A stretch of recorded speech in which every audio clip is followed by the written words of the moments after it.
Assalamualaikum warahmatullahi wabarakatuh. Om Swastiastu, Namo Buddhaya, salam kebajikan, Rahayu. Banyak seseorang yang mempelajari ilmu gaib belum kunjung berhasil.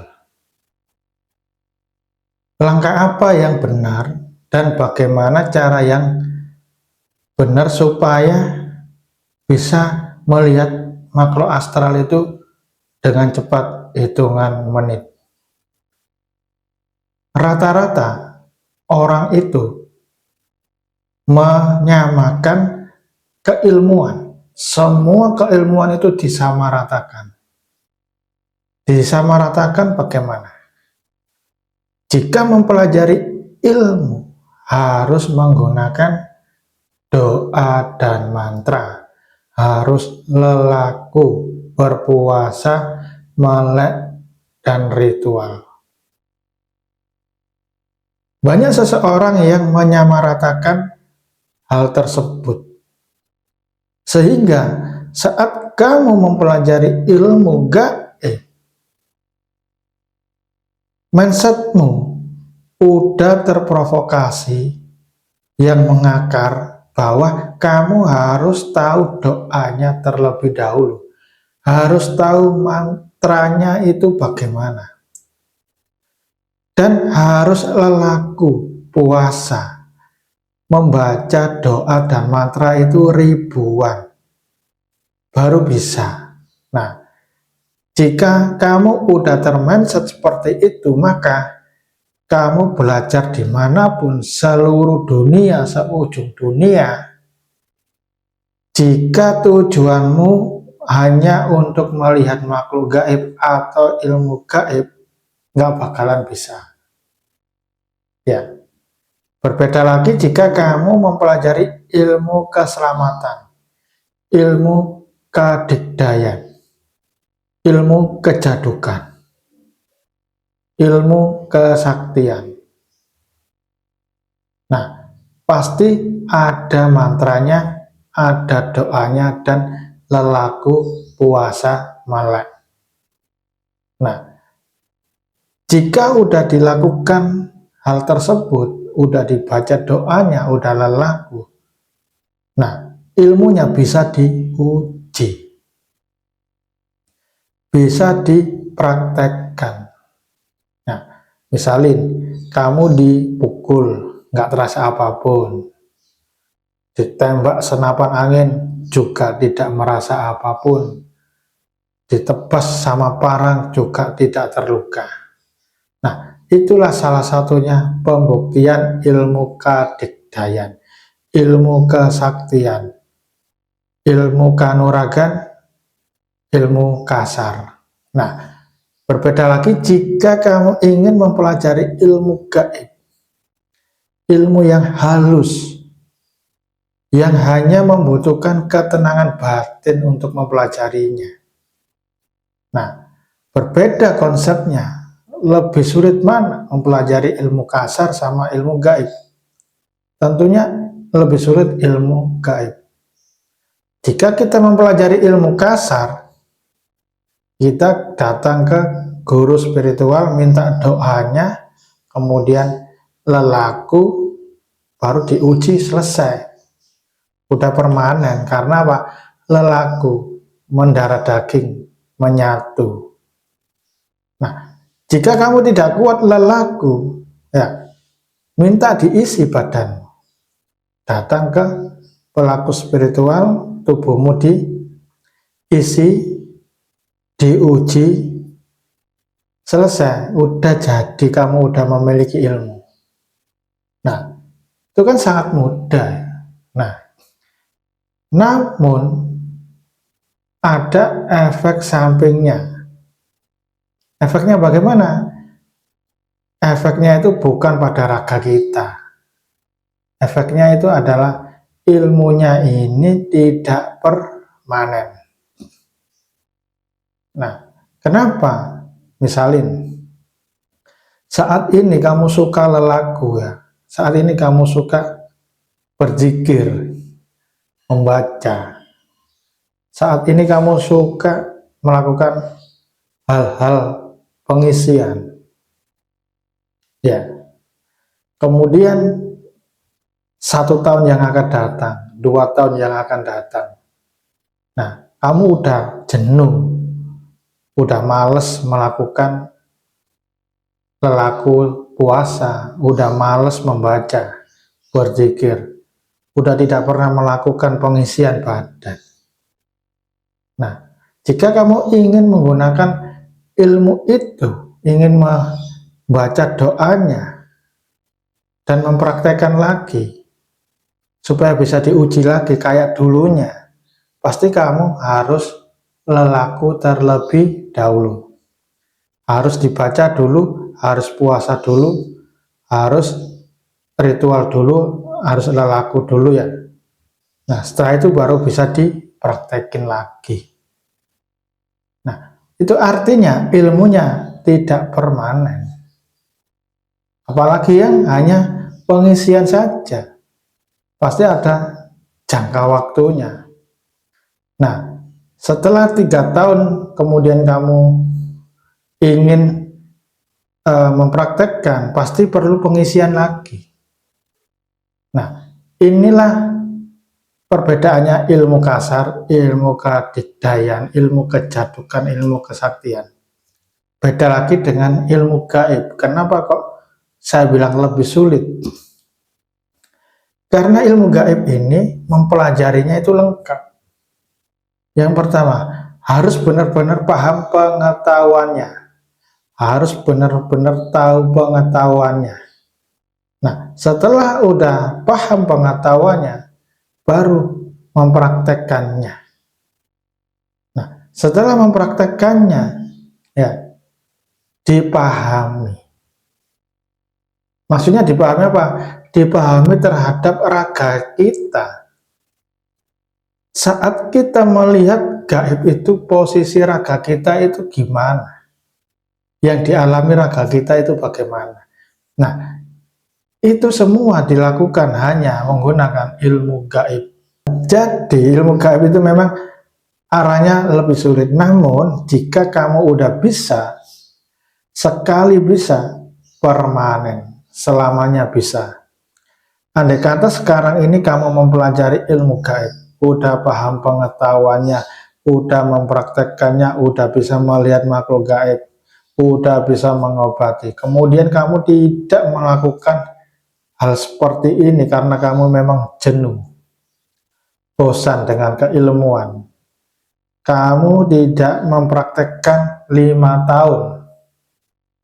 Nah, jika ingin melihat fenomena gaib lagi, apakah bisa? Bisa, asalkan kamu paham caranya, paham tekniknya. Saat kita melihat makhluk gaib, ya, saat kita melihat makhluk astral, tubuh kita itu bagaimana, itu harus benar-benar dipahami. Jika caranya itu benar, maka kamu praktekkan secara langsung bisa. Nah, inilah kelebihan dari ilmu gaib permanen, bisa dipraktekkan dimanapun tempat dan kapanpun tanpa harus belajar lagi. Asalkan pengetahuannya masih ingat, prakteknya, tekniknya masih ingat, pasti bisa. Nah, sedangkan ilmu gaib ini, ya ilmu gaib ini memang harus benar-benar memiliki pengetahuannya. Jadi sama halnya kita itu kuliah atau belajar lagi, sekolah lagi. Nah, jadi sama halnya dengan ilmu matematika. 1+1 jawabnya pasti 2. Zaman dulu sampai zaman sekarang itu sama. Kamu tidak bisa berenang, mempelajari renang, ya. Cara olah nafasnya itu bagaimana? Saat masuk di air tahan nafas. Nah, saat melakukan gerakan berenang tersebut, atur nafasnya itu bagaimana? Jika kamu udah bisa berenang, tidak berenang lagi tahunan, dan kamu praktekkan berenang, pasti bisa. Kamu membuat mesin, mulai dari pemotongan bahan, pencarian bahan, dan cara ngelasnya, dan cara merangkainya. Kamu bisa sekali dipraktekkan dimanapun, pasti bisa. Asalkan ada bahannya dan alat, ya, menggunakan ilmu yang permesinan tersebut, pasti bisa. Nah, itu yang dinamakan ilmu. Jadi dipraktekkan dimanapun tanpa harus lelaku lagi, seperti di awal, tanpa harus seperti itu. Nah, sama halnya dengan ilmu gaib juga seperti itu. Kamu diberi pengetahuan, suruh praktek, kamu bisa, selamanya udah bisa. Nah, ini yang perlu dipahami ya. Jika kamu ingin mempelajari ilmu gaib, apakah udah benar langkahnya? Yang langkahnya apa? Langkah ilmu gaib itu dipelajari dengan cara halus, dengan cara batin, dengan cara gaib. Jadi yang diisi bukan raganya, melainkan apa? Sukmamu. Nah, karena yang digunakan untuk melihat makhluk astral itu bukan mata yang ada di kepala, melainkan sukmamu, batinmu yang ada di dalam dadamu, bukan yang ada di dalam kepala. Ya, jadi sukmamu yang digembleng, sukmamu yang diisi, sukmamu yang diajari. Setelah kamu memahaminya, maka kamu bisa menggunakan keilmuan gaib ini kapanpun bisa. Caranya yaitu hanya dengan melakukan meditasi tanpa membaca doa dan mantra apapun, tanpa lelaku puasa, tanpa ritual. Hanya melakukan meditasi, duduk diam, rasakan yang ada di tubuh, dan menyatu di alam sekitar. Ya, cara menyatu di alam sekitar itu bagaimana? Itu proses meditasinya. Proses meditasinya adalah proses menyatu di alam sekitar. Nah, jika kamu udah selaras dan menyatu di alam sekitar, maka alam gaib itu terbuka dengan sendirinya. Kamu bisa melihat fenomena alam gaib, bisa melihat fenomena keberadaan makhluk astral. Nah, setelah itu, kalau udah terlihat, apa yang kita lakukan? Ya, sesuai tujuan. Kalau hanya ingin melihat-lihat saja, atau hanya ingin masuk saja, hanya ingin berkenalan saja, ya, terserah. Nah, apakah fungsinya ilmu gaib itu hanya sebatas melihat gaib seperti itu saja? Nah, beda kan dengan ilmu kanuragan. Pasti untuk keselamatan menghadapi orang, musuhnya orang. Kalau musuhnya demit, musuhnya jin, pasti dia nggak bisa melawannya. Nah, sama halnya dengan ilmu gaib. Nah, yang dilawan adalah makhluk astral, ilmu jin, makhluk gaib. Jika kita menghadapi sesama manusia, berhubungan sama manusia, kita nggak tahu ilmu kanuragan, pasti kita kalah. Nah, pertanyaannya, kenapa kamu kok tujuannya ingin melukai sesama manusia, ingin bertarung sama manusia?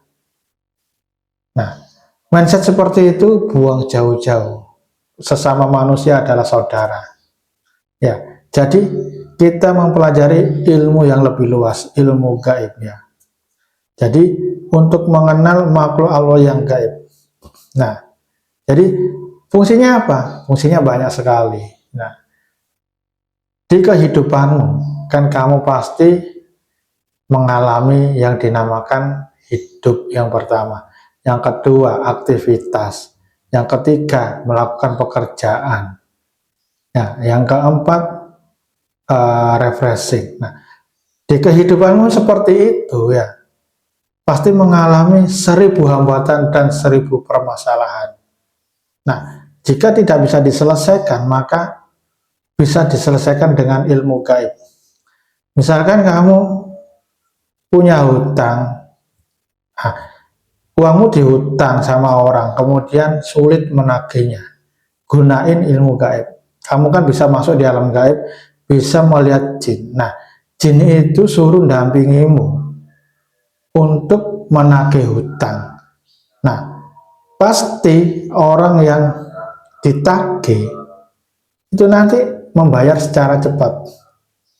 Kenapa kok bisa? Karena gaib yang mendampingimu ini memasuki raganya atau mendekati raganya, pola pikirnya dipengaruhi, dan dia merasa ketakutan karena melihatmu itu seperti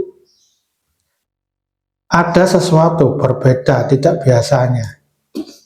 Dia ketakutan dan langsung membayarnya. Nah, misalin kamu mengalami sakit yang belum kunjung sembuh, atau saudaramu sakit, diterawang, dilihat penyakitnya apa, kemudian kalau udah terlihat diambil, udah selesai. Nah, selain itu apalagi? Misalkan keluargamu ada yang pergi jauh, nggak kunjung pulang-pulang.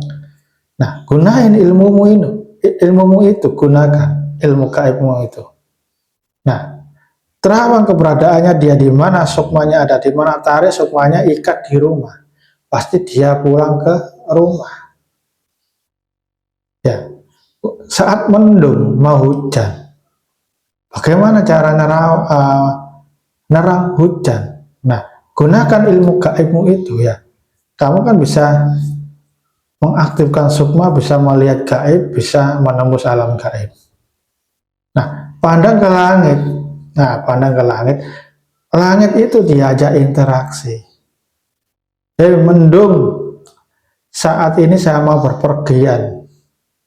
Jangan turun hujan. Jadikanlah mendung jadi cerah terang dan sebagainya. Nah, tekniknya banyak sekali. Nah, yang penting ilmumu itu gunain di kehidupanmu. Dalam hal apapun itu bisa. Nah, jadi ilmu gaib itu bisa digunakan berbagai hal. Kalau ilmu kanuragan digunakan saat kamu menghadapi musuh. Nah, inilah perbedaannya ya. Jadi sebelum kamu mempelajari ilmu gaib, ya harus benar-benar tertata di mindsetmu dan hatimu. Dan yang kedua, saat kamu mempelajari ilmu gaib, jangan salah tempat. Saya mempelajari ilmu gaib berarti yang di tempat gaib saya, ya bukan raga saya. Jadi saya mencari orang yang benar-benar bisa menempa gaib saya, mengisi sukma saya, mengajari saya untuk bisa melihat makhluk gaib dengan benar, dengan cepat. Nah, karena kita nggak tahu, kita meraba, kita datang ke tempat si A, oh caranya diisi badannya, dikasih minum, ini caranya ini salah. Datang lagi di tempat B, nah kamu dimandiin, disuruh melek di tempat keramat, di kuburan, atau ritual bakar dupa, kembang dan sebagainya. Nah, pasti nggak bisa. Karena apa? Meskipun banyak gaib yang hadir saat itu karena dikasih makanan, kita kan belum pernah melihat hal gaib, belum tahu ilmu gaib. Bagaimana caranya saya ini melihat makhluk gaib tersebut? Ilmunya saja belum dapat, disuruh melihat, nggak bakalan bisa. Datang lagi disuruh membaca ribuan, suruh berpuasa, oh ini bukan tempatnya.